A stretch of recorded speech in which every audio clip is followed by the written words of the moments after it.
أعوذ بالله من الشيطان الرجيم. بسم الله الرحمن الرحيم. الحمد لله رب العالمين نحمده ونستعينه ونستغفره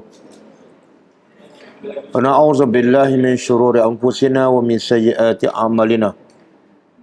من يهده الله فلا مضل له ومن يضلل فلا هادي له. أشهد أن لا إله إلا الله وحده لا شريك له وأشهد أن محمدا عبده ورسوله. سبحانك لا علم لنا إلا ما علمتنا إنك أنت العليم الحكيم. اللهم علمنا ما ينفعنا وانفعنا بما علمتنا وزدنا علما. اللهم أتي أنفسنا تقواها وزكها أنت خير من زكاها أنت وليها ومولاها. رب يسر ولا تؤسر رب تمم بالخير أما بعد. Okey, insyaAllah hari ini kita sambung pengajian Al-Asma'ul Husna, nama-nama Allah yang baik. Dan hari ini kita ambil satu nama daripada nama-nama Allah yang baik, iaitu Al-Khabir. Al-Khabir.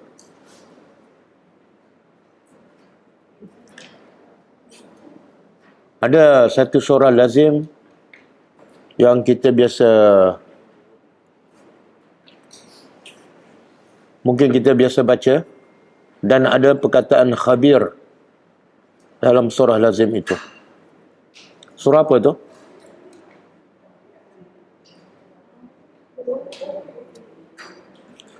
Surah apa? Surah lazim yang ada perkataan khabir.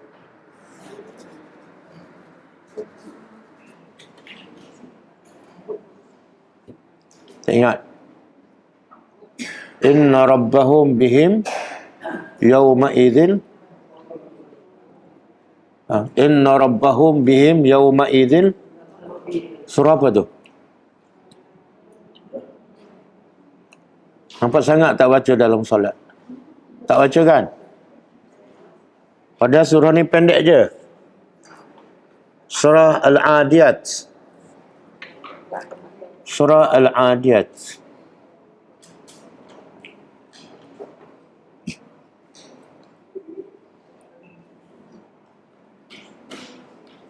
Inna rabbahum bihim yawma idzil khabir.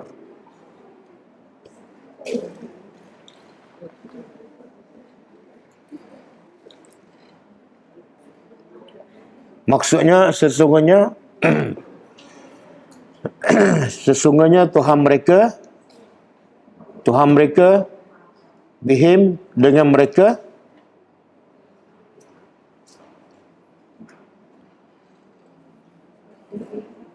iaitu dengan manusia yang kufur kepada Allah, la khabir, pasti khabirun, la khabir, pasti mengetahui. Okey, nanti kita tengok balik surah tu.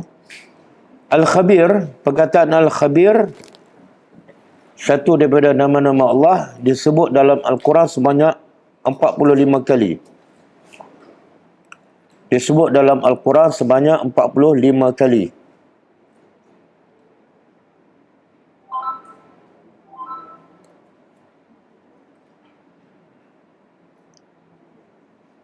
Kadang-kadang disebut berasingan, khabir saja, seperti dalam surah Al-Adiyat tadi. Dan kadang-kadang disebut bergandengan dengan nama Allah yang lain, seperti Al-Alim, Al-Hakim, Al-Basir. Okay, berapa kali disebut dalam Quran nama Allah Al-Khabir? 45 kali. Okey, antara yang disebut dalam Al-Quran ialah surah Al-Adiyat. Surah Al-Adiyat ayat 11. Surah Al-Adiyat ayat 11. Surah At-Tahrim. Surah At-Tahrim ayat 3.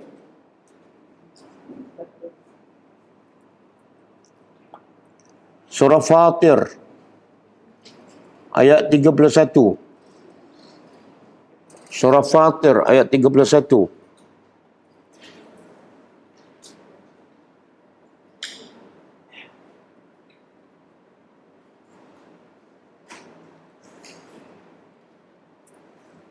Surah Ali Imran ayat 180.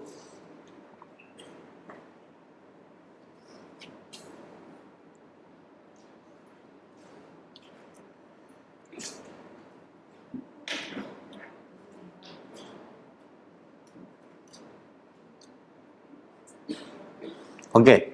Dan banyak lagi lah. Sekarang kita tengok apa makna Al-Khabir. Apa makna Al-Khabir? Siapa tahu? Apa makna Al-Khabir? Geng-geng tadarus Al-Quran. Apa dah? Kuat sikit. Ya? Besar? Bukan. Tak, itu kaf. Kabir. Kaf, kabir, besar. Sekarang kita belajar apa? Kha. Nah, jangan bertukar.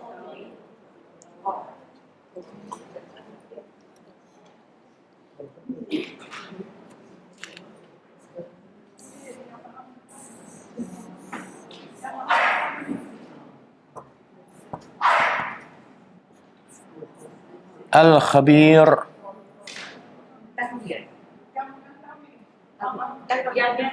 Yang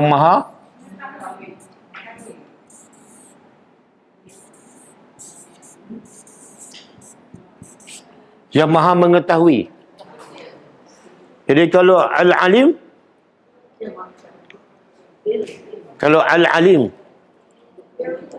maha mengetahui juga. Jadi apa beza? Yang ni maha mengetahui rahsia. Kalau Al-Alim,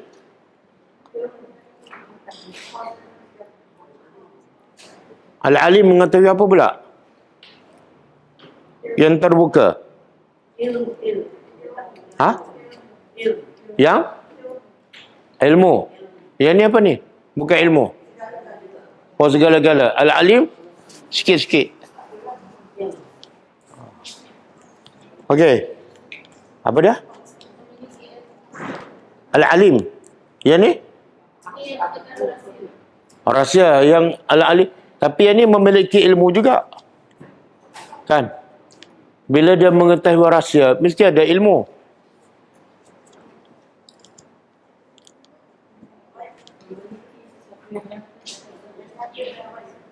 Yang nyata dah? Ghaib. Yang mana tu? Yang ni. Al-Alim.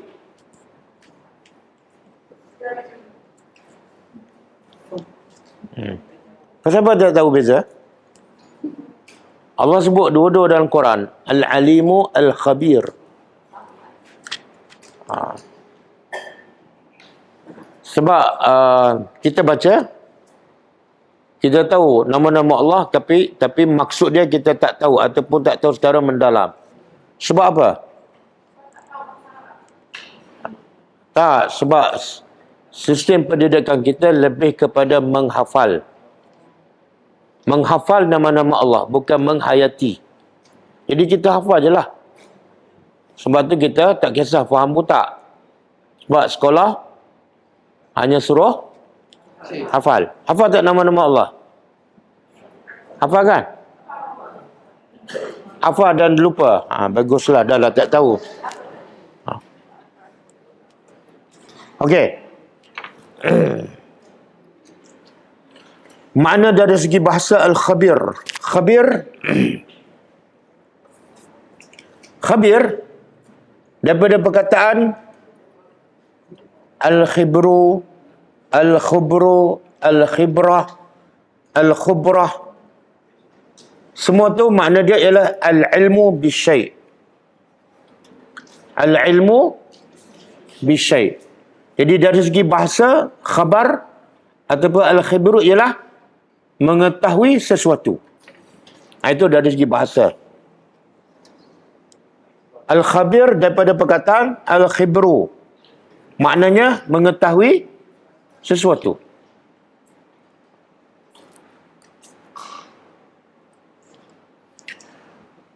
Dan juga dah jadi bahasa Melayu, apa khabar? Khabar-khabar tu daripada perkataan ni lah. Awak ada khabar tak tentang pakcik tu? Mana awak ada ilmu tak tentang pakcik tu? Faham tak? Jadi khabar-khabar, surat khabar. Kan? Surat khabar lama. Siapa yang selalu sebut tu?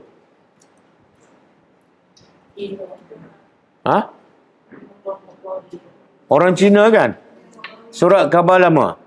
Tengok dia cakap Arab. Surat bahasa Arab, khabar pun bahasa Arab. Lama je bahasa Melayu. Okey. Jadi dari segi bahasa, al-khibru bermakna apa? Mengetahui sesuatu. Okey, dari segi istilah, kata Ibnu Qayyim rahimahullah. Kata Ibnu Qayyim rahimahullah,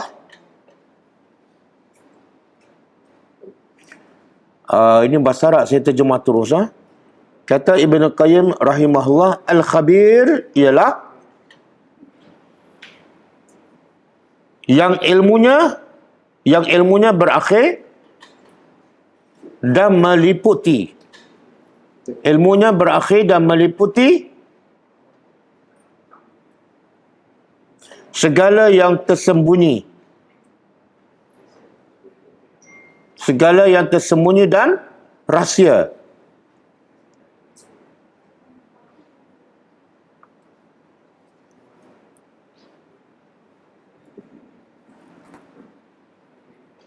Sebagaimana dia juga mengetahui yang zahir. Yang zahir.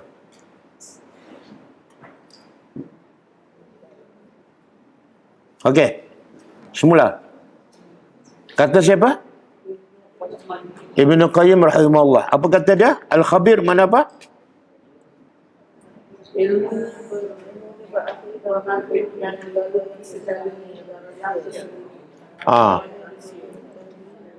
Maknanya dia juga mengetahui yang zahir.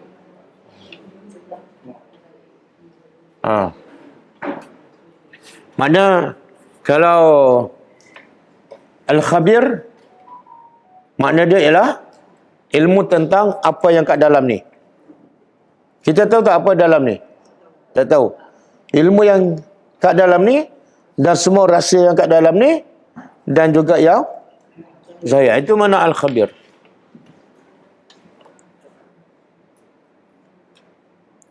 Jadi apa beza dengan al-alim? Al-alim, al-khabir. Apa beza? Okey. Dia kalau sebut satu-satu al-khabir, kalau sebut khabir saja, maka dia bermakna mengetahui yang zahir dan batin. Kalau sebut al-khabir saja. Kalau sebut al-alim saja, al-alim. Satu-satu perkataan je. Al-alim. Makna dia Tuhan yang tahu zahir dan batin. Itu kalau sebut berasingan. Tapi kalau sebut sekali al-alim, al-khabir, sekaligus dua-dua dia sebut, maka maknanya berbeza. Kalau dia sebut dua-dua sekali, al-alim, makna dia Allah tahu yang zahir, al-khabir, Allah tahu yang batin. Boleh faham? Ni. Contoh. Kalau sebut al-khabir, makna apa? Allah tahu yang dalam dan yang zahir. Kalau sebut al-alim, makna dia Allah tahu yang batin, yang dalam dan yang. Tapi kalau sebut dua-dua al-alim, al-khabir, maka al-alim makna dia Allah tahu yang kat luar. Al-khabir Allah tahu yang dalam. Boleh faham tak? Boleh tak? Ha? Memang sama. Okey. Dia sama tapi tak sama. Macam ni. Al-Alim, Al-Khabir. Al-Alim, Al-Khabir.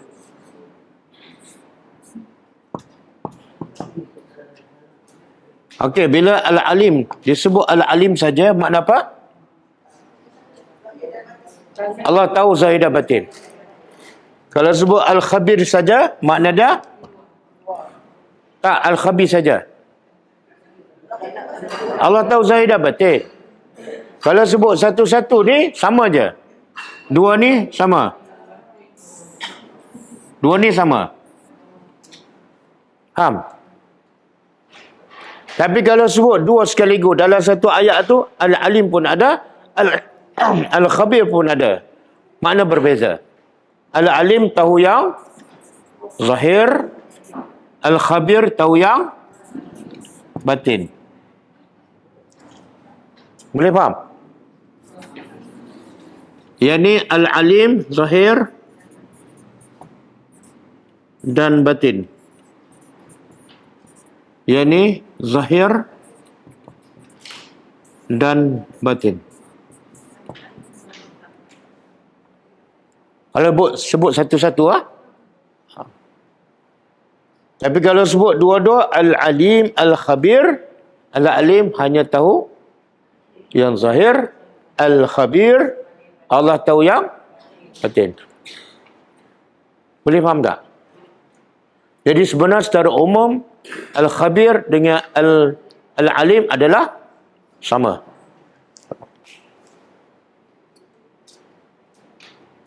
Kita yang mana? Kita yang mana?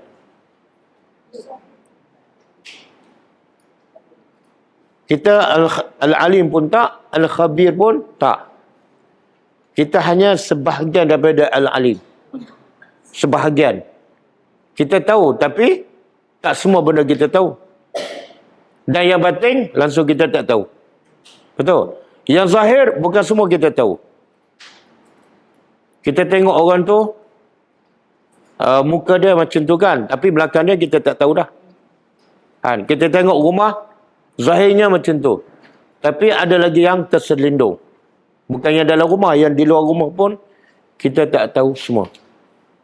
Okey.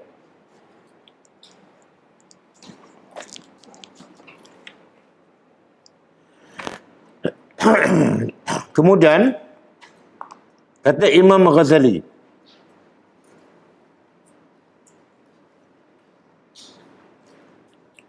panjang sikit saya terjemah. Kata Imam Al-Ghazali rahimahullah, Al-Khabir ialah yang tidak terselindung apa-apa saja yang batin daripada Allah. Apa-apa yang batin, yang rahsia, satu pun tak terlindung daripada Allah.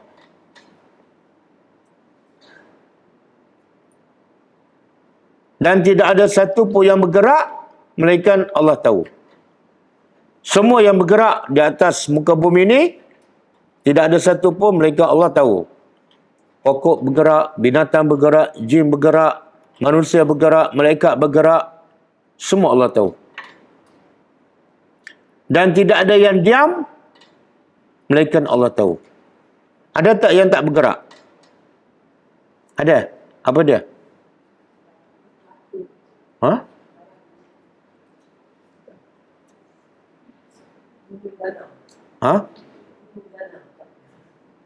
Gunung ganang, pasir, kan? Jadi tidak ada satu yang bergerak, Allah tahu, dan tidak ada satu yang tak bergerak pun Allah tahu.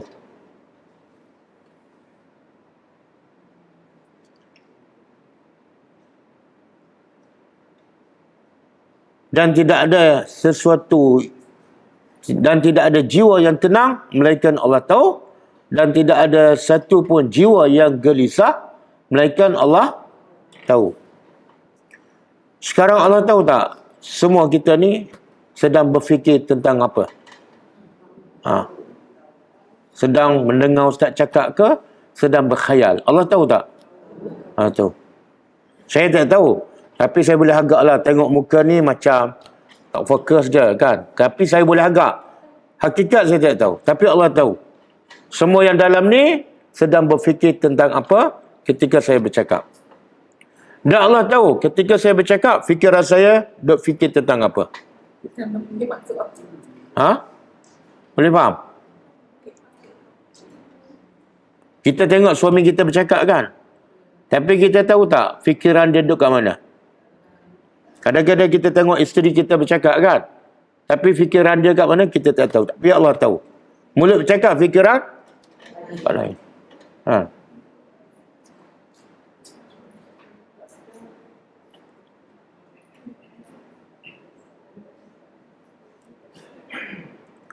Okey, kata Ibnu Ashur. Kata Ibnu Ashur rahimallahu ta'ala. Al-khabir ialah yang mengetahui. Kata Ibnu Ashur rahimahullah ta'ala. Al-khabir ialah yang mengetahui perkara-perkara yang halus. Sama ada yang boleh disentuh atau yang tidak boleh disentuh.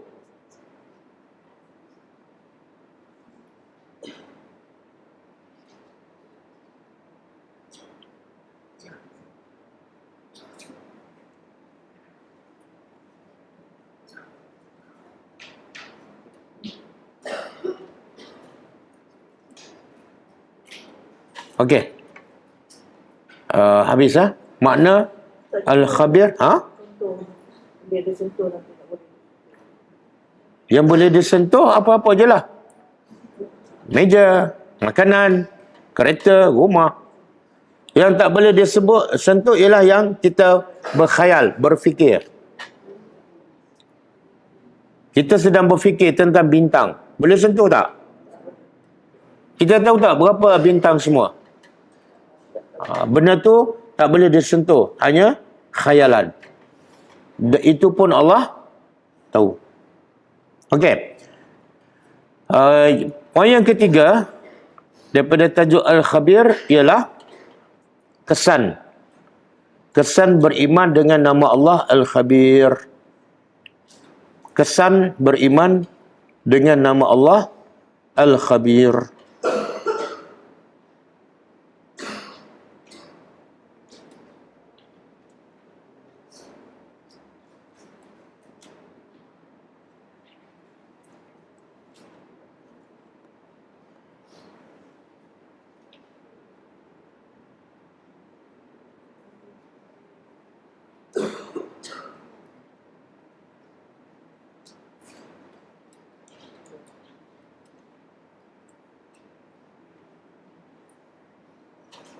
Okey, sebelum tu saya nak bagi contoh. Perkataan yang dalam ayat tu ada dua-dua nama, Al-Khabir dan Al-Alim. Dalam satu ayat ada dua-dua sifat Allah, Al-Alim dan Al-Khabir. Cuba buka surah At-Tahrim ayat 3. Surah At-Tahrim ayat 3.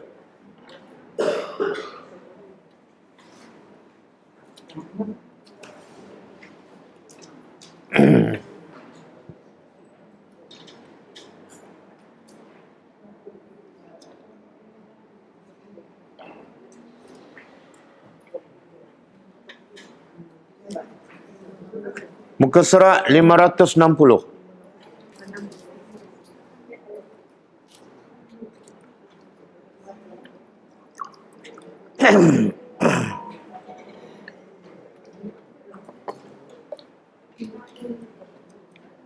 Jumpa.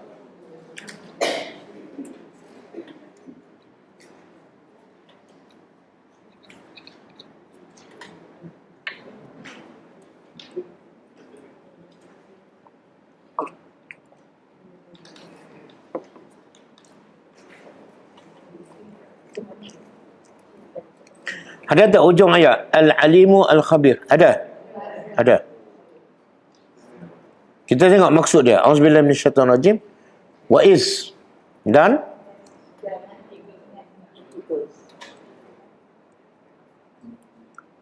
ingatlah ketika mana asarran nabiyyu, Nabi merahsiakan ila ba'di azwaji, kepada sebahagian isterinya, hadisa, satu percakapan, satu masalah. Dalam tafsir mengatakan yang Nabi cakap ni ialah kepada Hafsah. Hafsah ni anak siapa? Anak Umar. Apa yang Nabi rahsiakan? Dalam tafsir disebut Nabi cerita pada Hafsah, selepas aku mati ni, bapa Aisyah dengan bapa kamu akan menjadi khalifah ganti aku. Tapi jangan beritahu sesiapa. Jangan beritahu Aisyah dan jangan beritahu isteri yang lain. Faham? Biasa perempuan ni boleh tak simpan rahsia? Tak boleh. Mengaku tak apa. Bukan saya mengaku, perempuan sendiri mengaku. Betul kan? Siapa yang mengaku dia boleh simpan rahsia, dia lebih baik daripada isteri Nabi. Sebab isteri Nabi pun kadang-kadang terlepas. Okey. Jadi bila Nabi pesan pada Hafsah, lepas aku mati, Abu Bakar akan ganti aku sebagai khalifah, kemudian bapa kamu. Jangan cerita pada orang. Tapi Hafsah cerita pada Aisyah. Aisyah, nak tahu tak? Lepas Rasulullah mati, mula-mula bapakmu jadi khalifah. Lepas tu bapa aku. Apa tujuan cerita tu? Banggalah. Banggakan. Mana bapa kita ni okey lah, bapa orang lain tak okey. Okey. Lepas dia cerita pada Aisyah, falamma nabba'at bihi. Maka tatkala Hafsah menceritakan apa yang Nabi rahsiakan.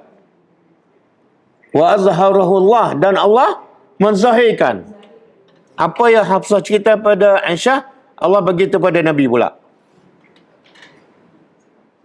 Nabi tak tahu. Tapi yang tahu siapa? Allah tahu dan Allah beritahu pada Rasulullah.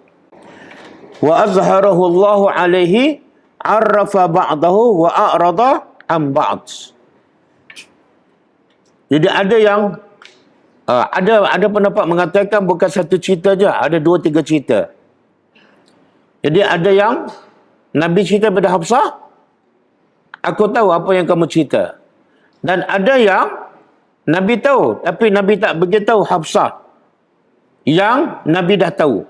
Sebab apa? Katalah ada 3 cerita kan. Nabi tahu semua bahawa Hafsah cerita semua. Tapi Nabi beritahu Hafsah bahawa dia tahu satu je. 2 lagi, Nabi tak beritahu pada Hafsah bahawa Nabi tahu bahawa Hafsah dah bocorkan rahsia. Kenapa Nabi tak beritahu semua? Ini akhlak Nabi lah. Nabi tak nak Hafsah tu malu, rasa segan kan. Kalau tahu satu dengan tahu semua, mana lebih rasa malu? Tahu semua kan. Jadi ada sebahagian Nabi beritahu, ada sebahagian Nabi tak beritahu Hafsah bahawa dia telah tahu. Okey. Falamma nabba'aha, maka tatkala Nabi cerita pada Hafsah, Nabi cerita apa ni? Apa yang Hafsah dah bocorkan rahsia. Maka Hafsah pun bertanya, qalat man ambaka haza? Siapa cerita pada kamu? Kenapa Hafsah tanya soalan tu? Ha? Apa dia? Sebab dalam kepala dia hanya beritahu Aisyah seorang je. Kalau Nabi tahu, dalam kepala dia apa dah? Aisyah beritahu. Nampak tak? Makna apa tu? Dalam kepala dia masa tu, sifat Allah Al-Khabir tak masuk dalam kepala. Faham tak? Kalau dia tahu Allah tu Al-Khabir, habis cerita. Tapi masa tu, pemikiran dia tak menjangkau ke situ. Sebab tu dia fikir apa ni? Ini mesti Aisyah ni. Tak boleh percaya. Okey, apa jawab Nabi? Qala nabba'aniya. Telah mencerita pada aku ialah Al-Alim Al-Khabir. Dua-dua sekali. Makna apa tu? Kalau Nabi sebut Al-Alim saja dah merangkumi Allah yang tahu zahir dan batin. Kalau Nabi sebut Al-Khabir saja pun dah merangkumi zahir dan batin. Tapi kenapa Nabi sebut dua-dua? Nabi nak tegaskan, yang bagi tahu pada aku ni orang yang sangat-sangat hebat. Dia tahu semua yang zahir, Al-Alim. Dan dia tahu semua yang batin. Boleh faham? Jadi pengajaran daripada ayat ni apa dia? Apa pengajarannya?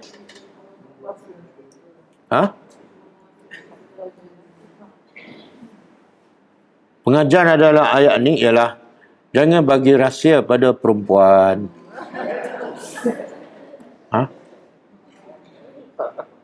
Betul kan? Oh, tak semua. Tapi ni wanita terbaik kan? Wanita terbaik ni.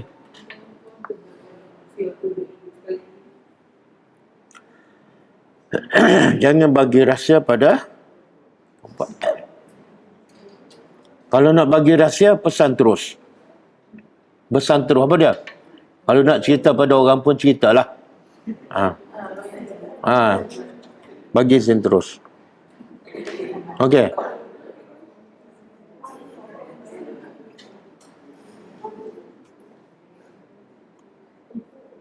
Itu pengajaran pertama. Pengajaran kedua, bila kita nak cakap apa-apa, ingat sifat Allah Al-Khabir. Dan bila orang bagi amanah pada kita simpan rahsia, tiba-tiba kita bocor, itu dia panggil apa tu? Pengkhianat. Dan pengkhianat ni adalah sifat munafik. Iza tumina khana. Sifat munafik ni 3. Iza haddasa kazaba. Bila bercakap, bohong. Yang kedua, iza wa'ada, dia tidak tepat. Bila berjanji, tak tepat. Yang ketiga, bila dia beri amanah, dia bocor. Ini rahsia untuk awak aja. Jangan cerita pada orang. Tengok pagi tu, petang tu dah cerita dah. Tapi saya cerita pada orang yang saya percaya. Bukan soal percaya, jangan cerita pada sesiapa kan. Lepas tu dia pesan pula, ini saya cerita pada awak seorang je, jangan cerita pada orang. Yang kedua pula, cerita pada orang ketiga. Saya cerita pada awak seorang je, jangan cerita pada orang. Dah 3 orang dah.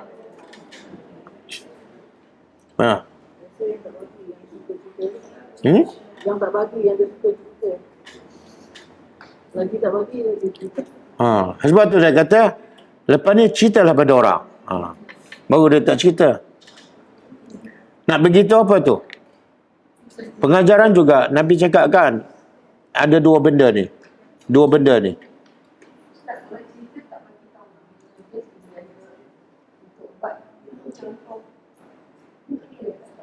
Oh, cerita tak bagi tahu nama. Tak payah ceritalah. Orang dah bagi amanah, jangan ceritalah. Tengok, dia nak cerita juga kan. Dia perangai nak cerita tu tak habis-habis.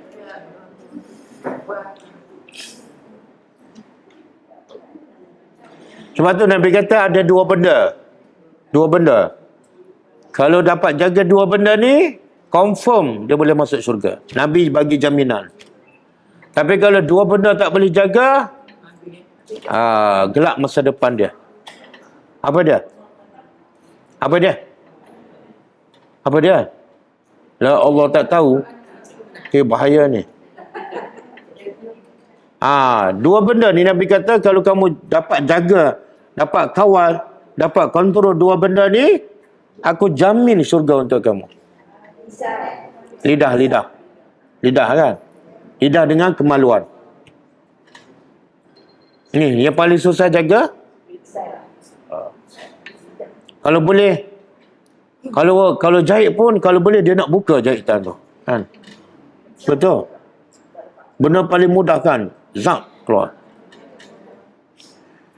Paling mudah nak cakap dan paling susah nak kontrol. Inilah pengajaran ni. Isteri siapa ni? Isteri Nabi. Dan anak siapa ni? Anak Umar. Okey. Okey ke wahai wanita-wanita?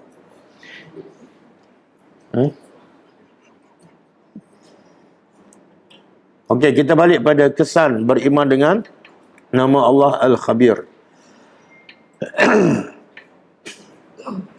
Pertama,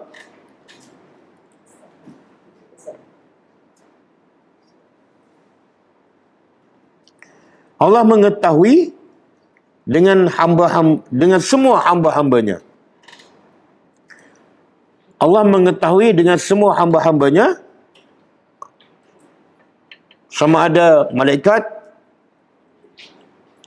jin dan manusia.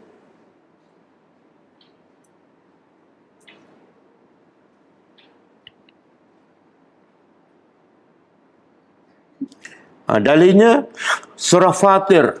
Dalilnya surah Fatir ayat 31.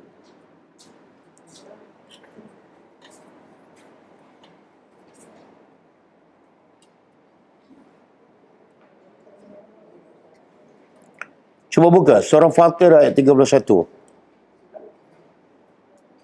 Surah Fatir ayat 31. Muka surat? Muka surat 438.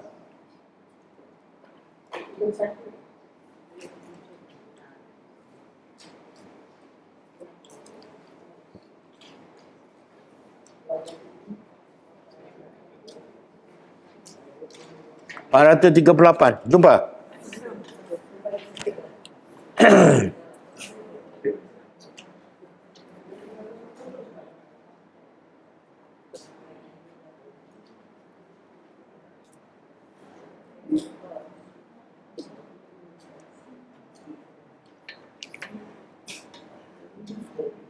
Di hujung ayat tu Allah kata apa? Hujung ayat. Auzubillahi minasyaitonir rajim. Innallaha bi'ibadihi la khabirun basir. Sesungguhnya Allah dengan hamba-hambanya maha mengetahui lagi maha melihat. Ini ayat ni khusus Allah nak bagi tahu, dia tahu apa dia? Hambanya. Siapa hambanya? Semua malaikat. Berapa jumlah malaikat? Langit pertama ada berapa? Langit kedua ada berapa? Langit ketiga ada berapa? Yang kedua, Allah tahu jin.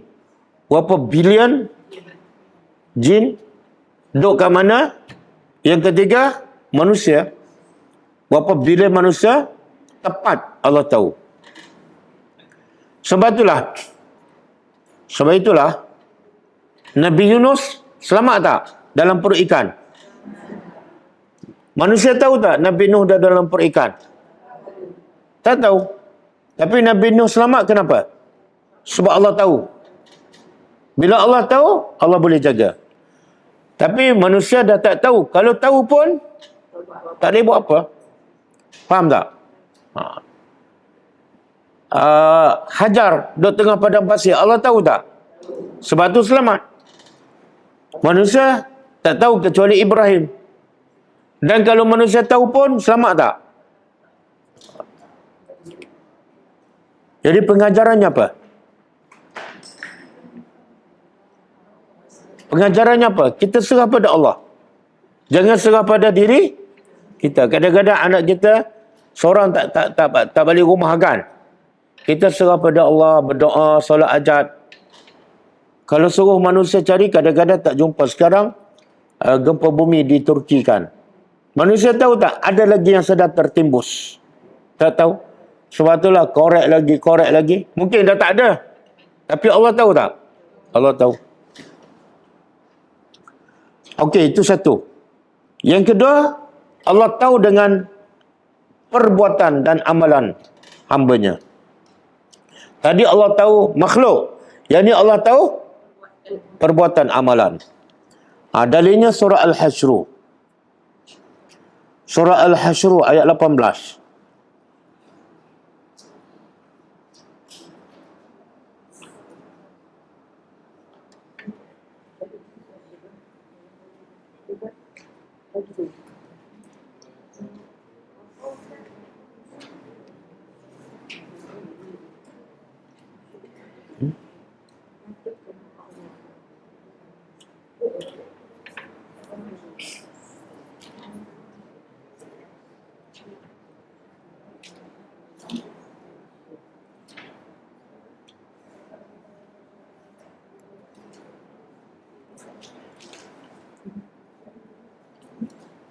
Okey. Muka surat 544. Muka surat 544. Bukan.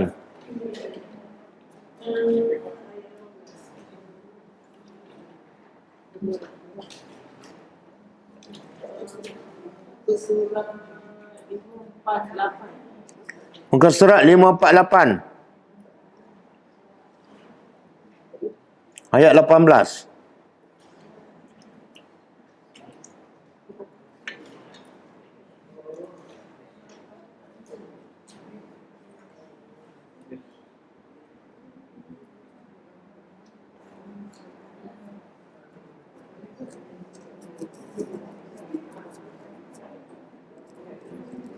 Okey. Allah kata apa?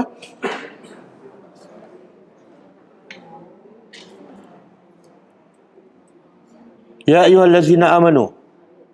Wahai orang yang beriman, ittaqullah. Tengok Allah sayang pada orang beriman. Sayangnya Allah pada orang beriman, iaitu Allah sentiasa suruh bertakwa. Kenapa? Bukankah orang beriman dah bertakwa?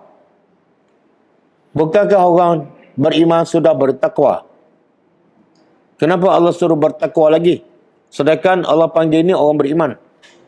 Sebab Allah tahu iman tu tak kekal. Sekarang kamu bertakwa tapi besok belum tentu. Berapa ramai yang bertakwa tapi di hujung kehidupan kufur, syirik pada Allah. Jadi Allah kata, wahai orang beriman, sentiasalah bertakwa pada Allah dan wal tanzur, dan perhatilah nafsun, setiap jiwa, ma qaddamat lighadin, apa yang dilakukan, apa yang diamalkan lighadin, untuk apa maksud untuk besok?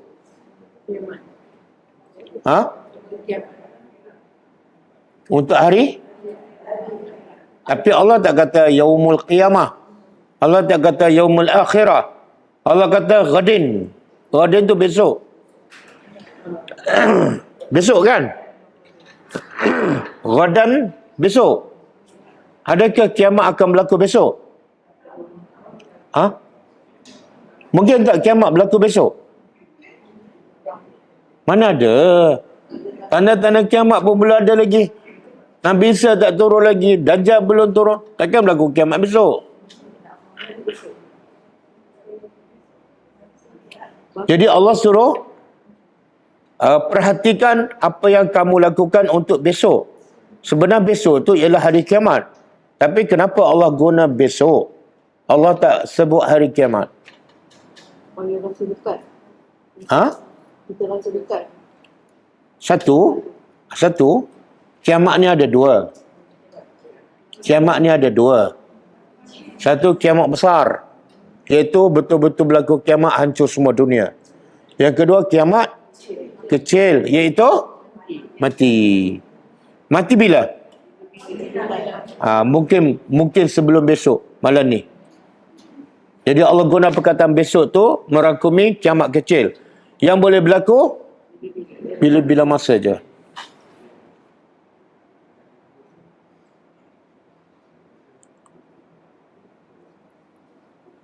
Kita ni kan, berapa ramai kalau baca berita setiap hari ada je yang mati aksiden, mati kena bunuh, mati kena tikam.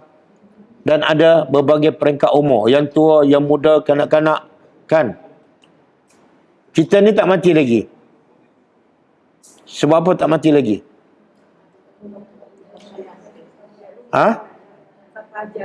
Belum sampai?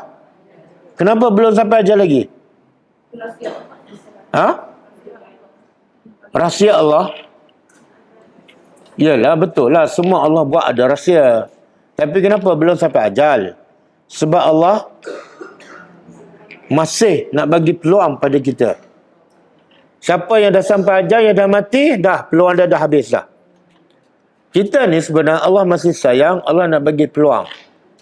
Sebab itulah setiap berita kematian sebenarnya pengajaran paling besar untuk siapa? Untuk orang hidup. Tapi biasa orang hidup tak ambil pengajaran. Kalau dah insaf pun, tengok sekejap, 1 hari, 2 hari, lepas tu habis. Betul. Kita boleh mati bila-bila masa, betul tak? Berapa ramai kita tengok sihat walafiat, rebah, mati.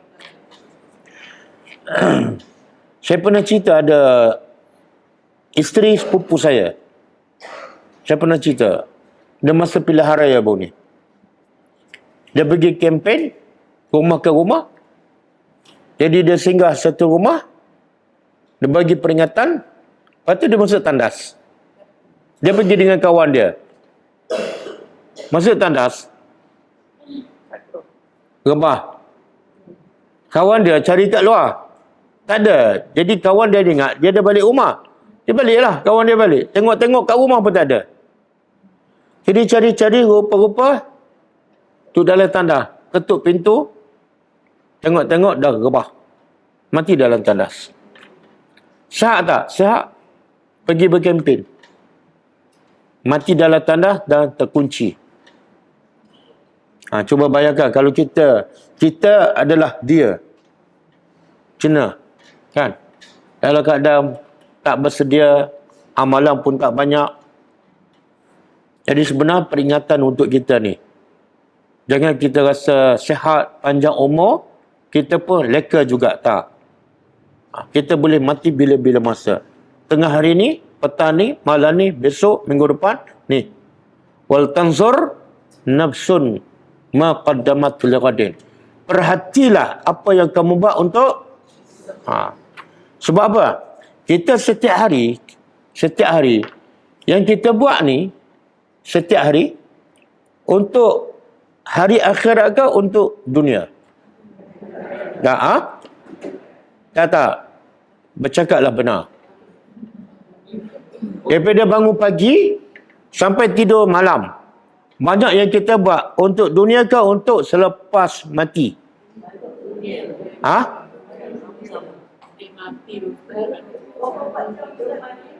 Apa dia?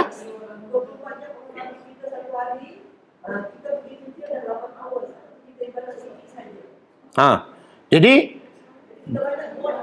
banyak kita buat untuk dunia. Banyak kita buat untuk. Jadi ayat ni Allah nak ingatkan. Perhatilah, muhasabah. Apa yang kamu buat untuk akhirat. Berapa banyak dalam sehari yang kamu buat untuk simpanan di hari akhirat. Dibanding dengan simpanan untuk dunia. Kita keluar pagi balik petang cari duit. Duit untuk apa? Dunia. Amalan berapa banyak dalam satu hari tu? Sikit. Solat pun baca surah pendek, kan? Baca Quran pun ada waktu tertentu, pagi je. Mana untuk amalan akhirat kita dah set dah. Ini je waktunya. Waktu lain tak buat, betul kan? Tapi urusan dunia, ada peluang je, sapu. Pagi buat, tengah hari buat, petang buat, malam buat. Kadang-kadang tengah malam pun buat. Jadi Allah ingatkan, wahai orang beriman, perhatilah yang kamu buat untuk akhirat dah cukup ke belum? Sebab mati boleh datang bila-bila masa. Okey. Kemudian Allah kata, wattaqullah. Bertakwalah pada Allah. Lepas tu, innallaha khabirun. Amaran. Ini sifat Allah khabirun. Allah nak bagi amaran dengan apa? Dengan perkataan khabir. Allah maha mengetahui apa yang kamu kerjakan.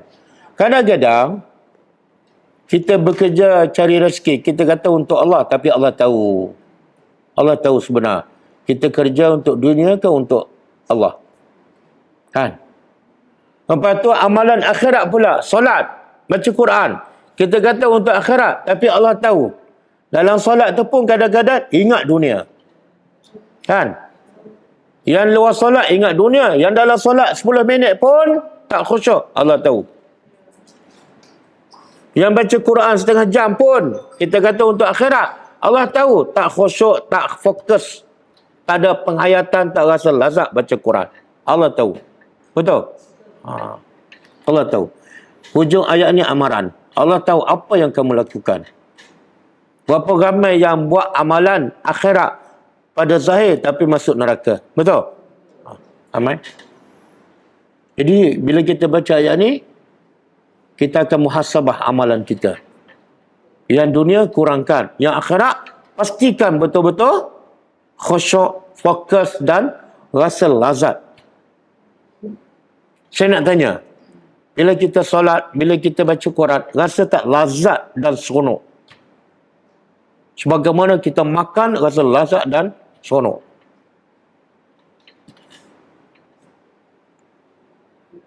Kenapa diam? Saya tanya soalan ni. Kan, bila kita makan kan, automatik ada rasa manis, pahit, sedap kan? Automatik ada rasa. Tapi bila kita baca Quran, ada tak ya Allah seronoknya baca Quran? Rasa lazat je, rasa manis je. Rasa nak baca lagi, ya Allah tak puas. Ataupun, tengok, berapa page lagi nak habis ni? Ha? Bila kita asyik nak tengok berapa muka surat nak habis, kita tak lazat. Kita tak seronok. Beza tak? Buat amalan dunia, seronok. Buat amalan akhirat, tak seronok. Allah tahu. Allah tahu. Lepas tu kita kadang kita buka telefon kan, Facebook ke apa ke, fokus, khusyuk. Kadang-kadang tak sedar, habis sejam. Betul? Tapi baca Quran tu 10 minit, rasa macam sejam. Ya Allah, ngantuk je. Allah tahu. Hujung ayat ni Allah bagi amaran. Innallaha khabirun bima ta'malun. Okey.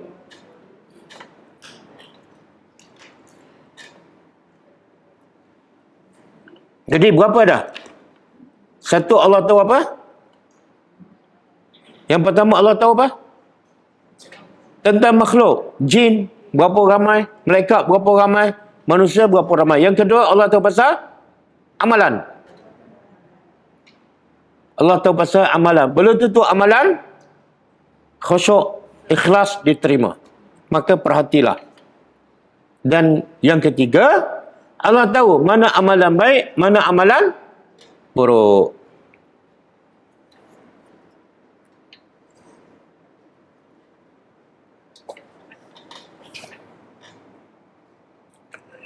Ni dia ada orang Melayu kan. Bila masuk bulan Syaban, apa dia buat? Dia tak puasa. Kebanyakan tak puasa semua. Dia akan puasa pada satu hari. Bila? Nisfu Syaban kan? Allah tahu. Kalau betul kamu nak yang terbaik, ikut Nabi. Nabi puasa apa bulan Syaban? Nabi puasa apa bulan Syaban?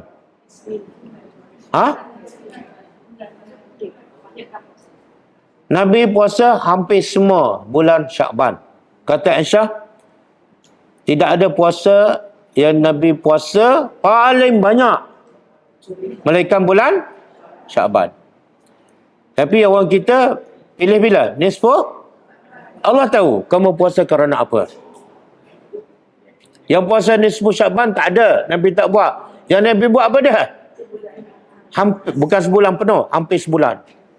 Jadi kalau kamu cintakan Allah, ikut Nabi. Tapi mulut cinta Allah, tapi ikut orang ramai. Allah tahu. Allah tahu. Okey? Jadi kalau tak boleh puasa sebahagian besar bulan Syakban pun, puasalah Isnin, Khamis. InsyaAllah. Mulai minggu ni kan? Ini dah masuk mula bulan Syakban. Kita berazam. Hari ni lah. Tak, hari ni masuk bulan Syakban. Tapi start puasa besok lah kami kan. Jadi semua ni buat perubahan. Jangan puasa nisfu Syakban saja. Jangan. Itu bukan amalan Nabi. Amalan Nabi ialah sebab apa? Orang kita heboh pasal puasa nisfu Syakban. Yang Nabi puasa sebahagian besar Syakban tak heboh. Pasal apa? Tahu tak? Sebab manusia suka yang satu hari daripada sebulan. Betul kan? Lagi kurang kerap, lagi manusia suka. Dia bukan ikut apa yang Nabi buat. Dia ikut apa yang dia. Allah tahu. Allah tahu. Okey? Jadi insyaAllah berazam. Mulai bulan Syakban ni, kalau tak boleh sebahagian besar pun, Isnin Khamis. Isnin Khamis. 4 minggu dapat 8 hari. Azam. InsyaAllah. Bila start? Besok. Jadi berdasarkan ayat ni, Allah kata perhati amalan kamu tu. Untuk mati yang boleh datang bila-bila masa. Buatlah perubahan. Okey? Lepas tu dah puasa dan jangan cerita pada orang dah. Cerita pula pada orang habis. Tapi kita ajaklah keluarga kita juga puasa Isnin Khamis. Dia buat perubahan sebab kita semakin dekat dengan kematian. Okey. Yang ketiga, Allah tahu amalan buruk dan amalan baik. Amalan buruk dan amalan baik. Dalilnya cuba buka surah An-Nisa. Ayat 128. Surah An-Nisa ayat 128.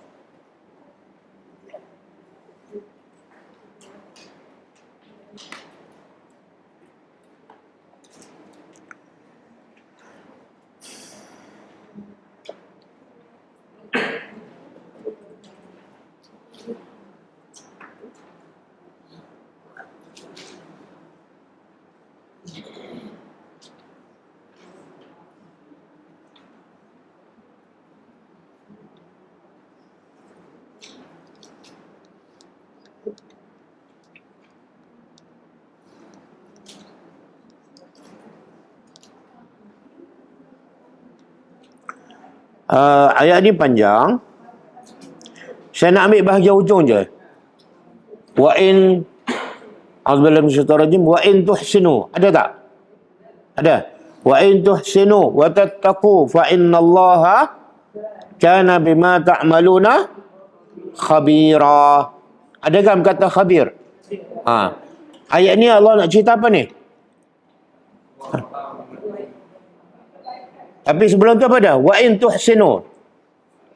Sekiranya kamu berbuat baik, wa tattaqu, dan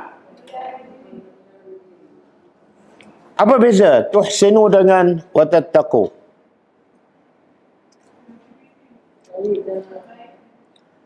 Ada dua pendapat. Satu, tuhsinu ialah, tuhsinu pun ada dua. Satu, buat baik kepada Allah. Yang kedua, buat baik pada makhluk. Buat baik pada Allah macam mana?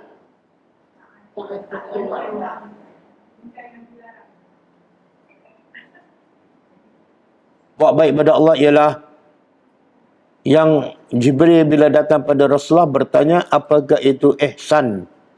Ni tuhsinu tu ihsan lah. Buat baik pada Allah ialah kamu sembah Allah seolah kamu nampak Allah.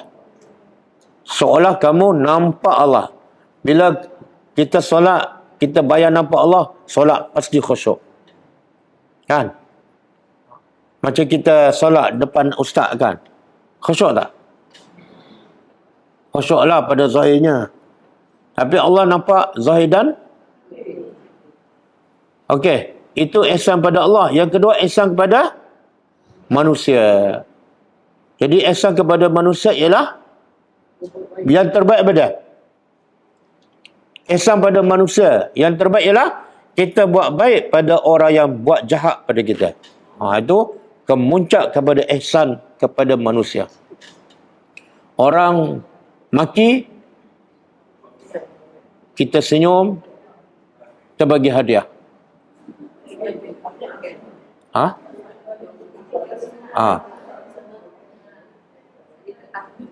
Itu wa in tuhsinu. Tapi kalau orang buat jahat, kita buat jahat. Itu bukan tuhsinu. Okey, itu tuhsinu. Tattaqu pada buat yang Allah suruh, tinggal yang Allah larang. Itu tafsir pertama. Tafsir kedua ialah wa in tuhsinu, kamu buat yang zahir, wa tattaqu, kamu buat yang batin. Tuhsinu zahirnya ikut syariat, ikut sunnah Nabi.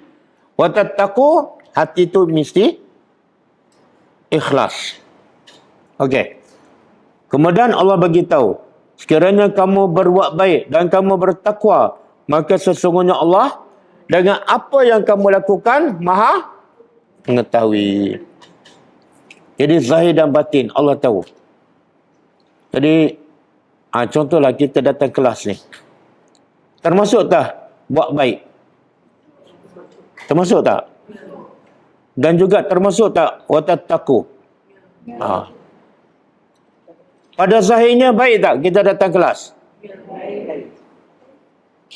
Dan saya pun tahu zahir. Pelajar pun tahu. Secara zahir, saya datang ni, okey. Tapi pelajar tahu dalam hati saya ni apa? Tak tahu. Dan saya tahu tak dalam hati pelajar ni niat datang nak apa? Tak tahu. Tapi Allah tahu tak? Maka Allah nak bagi amaran. Allah tahu zahir dan batin. Ikhlaskan niat kamu datang sini.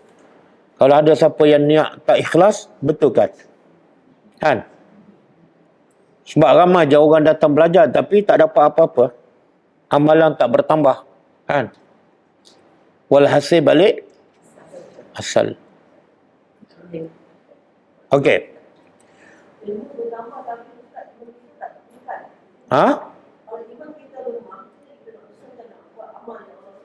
Yalah. Sebab itulah kita, Nabi ajar kita setiap pagi minta apa? Setiap pagi. Ada 3 doa penting yang mesti baca setiap pagi. Allahumma inni as'aluka ilman nabi. Yang pertama sekali pagi-pagi, bukan rezeki, bukan sihat, bukan panjang umur. Ilmu yang apa makna ilmu yang bermanfaat? Ilmu yang diamalkan. Sebab kita dah banyak belajar tapi tak beramal, ilmu tak ada faedah. Bahkan ilmu tu pula akan dakwah kita di akhirat besok. Lagi banyak belajar, lagi tak banyak beramal, lagi banyak kena dakwah. Okey. Yang kedua baru minta rezeki kan. Wa rizqan tayyibah. Yang ketiga baru minta wa amalan. Jadi amalan yang ketiga tu, setelah apa? Ada ilmu. Amalan mesti berdasarkan ilmu. Yang kedua, amalan diterima berdasarkan rezeki yang halal. Kadang-kadang rezeki haram, amalan tak akan diterima. Okey. Okey, dalil itu Allah tahu amalan baik. Ada juga ayat yang Allah tahu amalan yang buruk.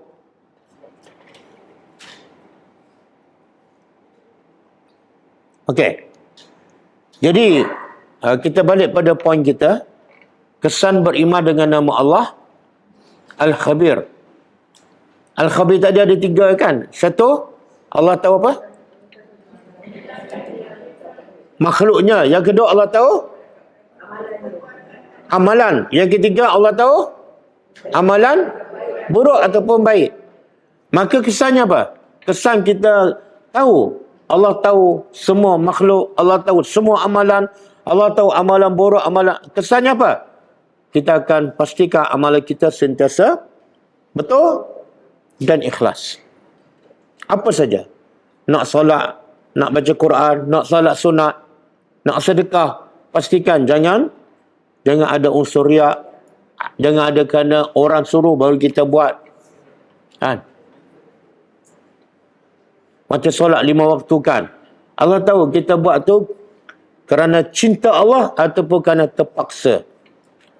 Kalau kita buat solat kerana cinta Allah, apa tandanya?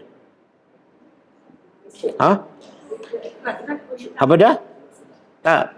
Kalau kita solat betul-betul kerana cinta Allah, apa tandanya? Pertama sekali kita menunggu nak solat. Menunggu nak solat. Bila masuk waktu je, tinggal semua urusan lain. Mudah je. Lepas tu, solat sunat. Lepas solat sunat, solat fardu. Lepas solat fardu, solat sunat lagi. Takut solat fardu tu tak sempurna. Tapi kalau kita solat fardu pun lambat, mana ada cinta Allah? Betul tak?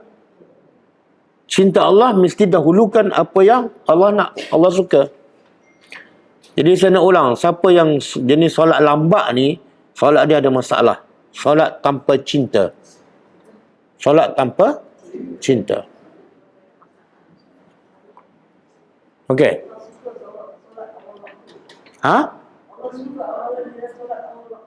Ayalah. Yalah, kita kalau kita cinta pada seseorang, kita pergi awal, jumpa awal ke jumpa lewat? Awal. Walaupun dia tak bagi apa-apa kepada kita kan. Kalau bagi bunga pun bunga plastik je. Itu pun jumpa awal. Okey. Lepas tu? Itu kesan pertama. Kesan yang kedua.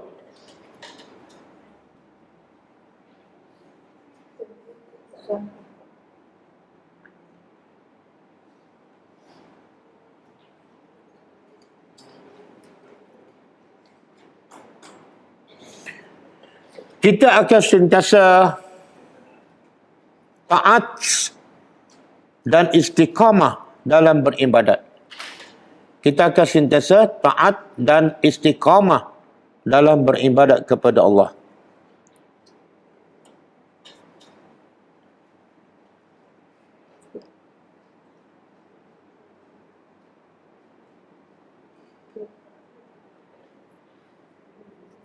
Kenapa ni? Kenapa kena istiqamah? Sebab sifat Allah Al-Khabir itu bila? Sentiasa ke bulan Ramadan je? Waktu pagi sahaja ke ataupun sepanjang hari?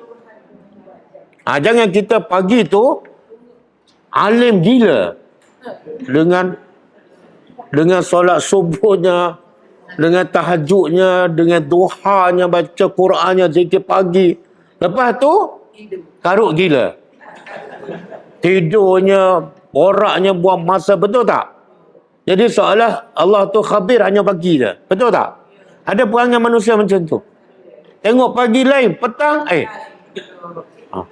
Allah bagi, ada Nabi kata, ada orang beriman waktu pagi dan kufur waktu petang. Ada macam tu. Ada yang siang hari, karuk. Bila malam, Allah macam orang alim pula. Duk masjid, kuliah maghrib kan, more apa semua. Tapi ke siang hari tu, tidur je. Bulan Ramadan, ada. Sebab apa? Sebab khabir dalam kepala dia tak masuk. Kalau masuk pun seolah Allah tu khabir waktu tertentu je. Ada pula orang dah cantik bulan Ramadan. Betul kan? Bulan Ramadan pergi masjid. Bulan Ramadan baca Quran. Bulan Ramadan solat tarawih. Bulan Ramadan solat witir. Bulan Ramadan solat malam.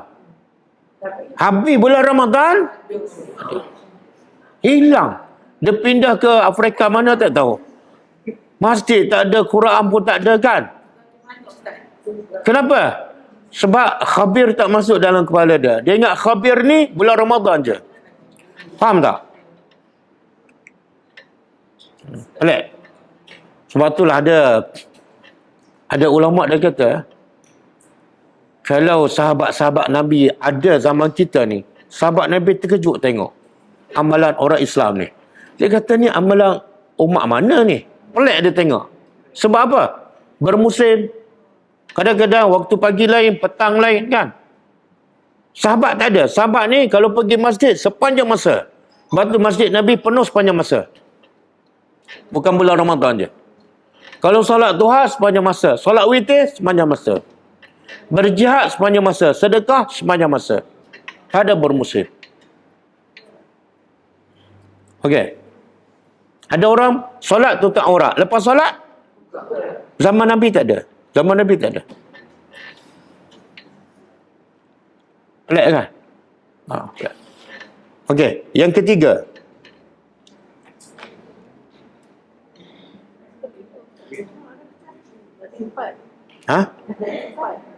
Oh, ya tadi? Jadi yang kelima. Ya ke?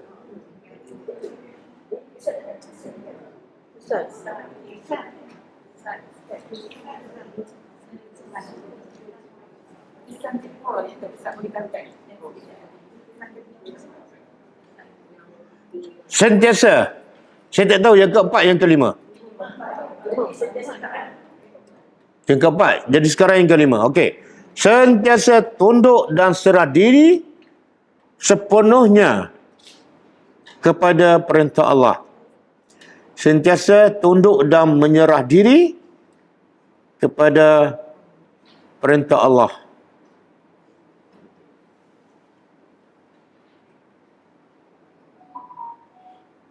Sama ada dia tahu, sama ada dia tahu rahsia dan hikmah setiap perintah Allah ataupun tidak tahu. Sama ada dia mengetahui rahsia dan hikmah perintah Allah atau tidak tahu.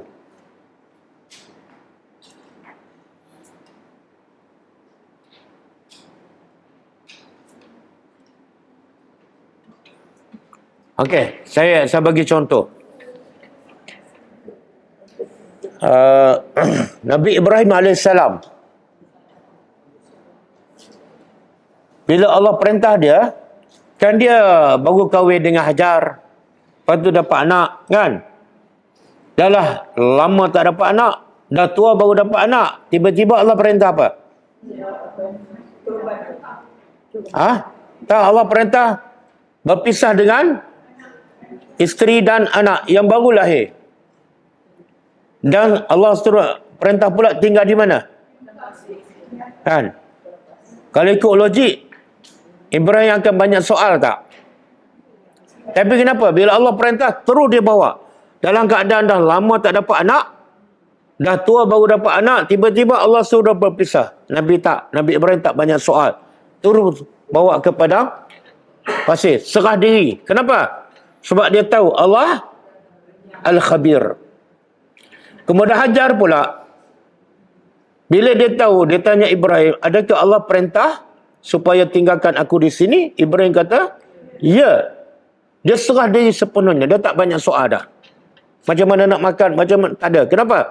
Sebab Hajar tahu Allah mengetahui apa dia akan buat kat situ. Dia nak makan apa, dia nak hidup, Allah tahu. Serah. Boleh faham? Dan selamat tak Hajar? Kenapa dia selamat? Sebab dia serah diri pada Al-Khabir. Kita kadang-kadang suami ada kat rumah pun tak selamat. Betul? Betul kan? Ada yang suami bunuh isteri. Ada. Ada yang isteri bunuh suami. Sekarang banyak berita isteri bunuh suami. Apa dia? Kurang kasih sayang. Kurang kasih sayang dan ganas. Duniawi Ustaz. Kalau kita baca berita setiap hari kan, di Malaysia ni, akhlak dah hancur. Kasih sayang dah tak ada dah.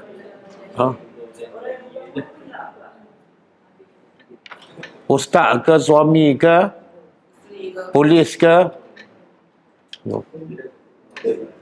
Sebab apa ni? Salah satu tak menghayati nama-nama Allah. Kalau semua yakin Allah tu Al-Khabir, semua takut nak buat maksiat. Betul tak? Dan dia tak risau pasal masa depan. Sebab Allah tahu. Allah tahu. Nabi Ismail alaihissalam, bila Ibrahim bagi tahu, Allah perintah supaya sembelih. Nabi Ismail serah diri tak? Kenapa dia serah diri? Sebab yang perintah sembelih dia ialah Al-Khabir. Apa hikmah? Ismail tahu tak apa hikmah dia diperintah supaya dia sembelih? Tak tahu. Tak tahu. Tapi sebab yang perintah tu adalah Al-Khabir. Sebab tu saya bagi contoh. Ada dua anak. Satu anak ni, dia suruh, bapak dia suruh, sebelum tidur gosok gigi, basuh kaki, basuh tangan kan. Tapi yang anak pertama banyak soal. Kenapa kena gosok gigi? Kenapa kena basuh tangan? Seorang lagi, anak yang kedua, bapak suruh, buat je. Yang mana anak yang paling taat dan paling cinta pada bapak? Yang kedua, kenapa? Sebab dia serah diri pada bapak dia. Bapak dia mesti suruh benda yang baik, walaupun tak tahu apa sebab. Faham tak? Bila banyak soal ni, dia macam tak percaya, tak yakin, tak cinta pada bapak. Faham tak? Sebab itulah tanda kita cinta pada Allah, buat je, jangan banyak soal. Contoh macam orang buka aurat akal, dia kata apa? Dia pakai logik akal. Allah bagi rambut cantik, kenapa nak suruh tutup? Dah bagi cantik, kena tunjuklah. Betul tak? Ni orang tak kenal Tuhan.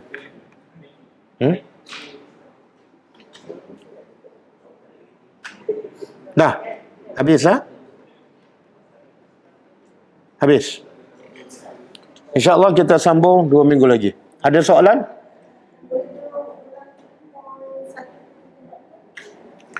Poin 1. Serah diri. Serah diri sepenuhnya. Serah diri dan tunduk sepenuhnya kepada hukum Allah.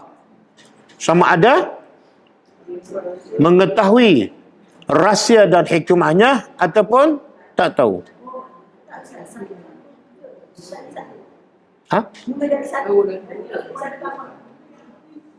Mula dari 1. Saya pun tak ingat ada. Cuba pelajar-pelajar yang tanya. Cuba baca. Cuba baca seorang. Saya terjemah daripada teks Arab. Cuba baca seorang.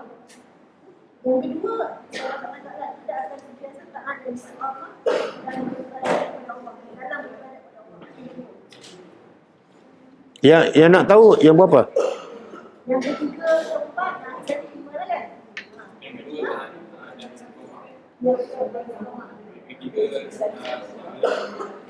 setiap hari ingat Allah sedia sehari, bukan sekedar sebenarnya kan?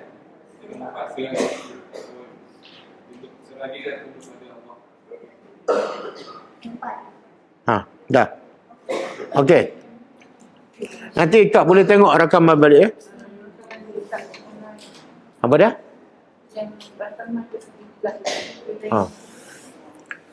Okey, tak ada soalan ni? Kalau tak ada, cukup setakat ni. Kita tutup dengan membaca tasbih kafarah. Subhanakallahumma wa bihamdika asyhadu an la ilaha illa anta astaghfiruka wa atubu ilaik. Assalamualaikum warahmatullahi wabarakatuh.